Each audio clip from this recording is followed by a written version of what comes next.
Hello, I'm Kirby Franze, and I will be discussing question 4 from chapter 4, which is what changes in communication, rights, and surveillances issues do some people argue have taken place for the worse in the United States since the attacks on 9/11? To answer this question, I begin by referring back in the chapter when Kamalapur is talking about Soviet Russia and how the KGB essentially had control over all types of media and anything that was published or released. During this time of communist KGB rule, the Kamalapur text states on page 62 that, and this is a quote, typewriters were licensed by the state and a copy of the characters produced on paper by their keys, which were always slightly out of sync so they could be used to identify where a subversive document had originated, all on file with the local KGB. When photocopy machines came into use, access to them was governed in microscopic detail, and bugging technology was one of the most advanced aspects of Soviet industry, end quote. This is important because if you have ever seen the movie Snowden, which was one of the major reasons why I chose this question, is because it reminded me of this movie, and a lot of the things that we read in this chapter just made me think back to it over and over again. If you haven't seen the movie, I highly recommend it. It totally reminded me of this chapter.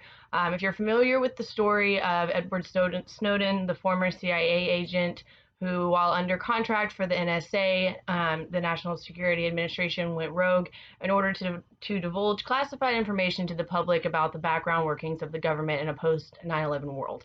He's the reason we know that the government, and more specifically the NSA, had access to everything and everyone after 9/11 when they created a software that basically had the ability to spy on every single human being via their cell phone, laptop, or computer. In an article from NPR, Snowden talks about his uncoverings. And he says, and this is quoting the article from NPR, over the final years of my career, I see that we have the same capabilities as the Chinese government, which we also talked about in our text. And we are applying them domestically, just as they are. We have an internal strategy at the NSA, which was never publicly avowed, but it was all over their top secret internal slides, that said the aspiration was to collect it all. What this means was they were not just collecting and intercepting communications from criminals, spies, terrorists, people of intelligent value. They were collecting on everyone, everywhere, all of the time, just in case, because you never know what's going to be interesting. And if you miss it when it's passing by, you might not get another chance. And so what happened was every time we wrote an email, every time you typed something into that Google search box, every time your phone moved, you sent a text message, you made a phone call, the boundaries of the Fourth Amendment were being changed. This was without even the vast majority of members of Congress knowing about it.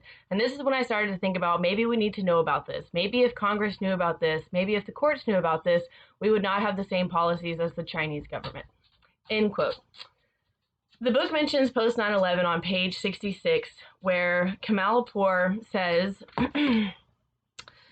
is citizen influence over media, despite being an obvious necessity for a true democracy, fated to dwindle slowly and imperceptibly away into nothing? Post 9/11, in the name of defending American national security, the U.S. Patriot Act and other new laws and regulations have stiffened many forms of control over our freedom to communicate.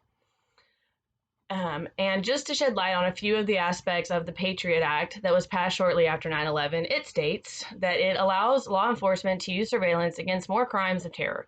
Before the Patriot Act, courts could permit law enforcement to conduct electronic surveillance to investigate many ordinary non-terrorism crimes such as drug crimes, mail fraud, and passport fraud. Agents also could obtain wiretaps to investigate some, but not all, of the crimes that terrorists often commit. The act enabled investigators to gather information when looking into the full range of terrorism-related crimes, including chemical weapons offenses and the use of weapons of mass destruction, killing Americans abroad, and terrorism financing.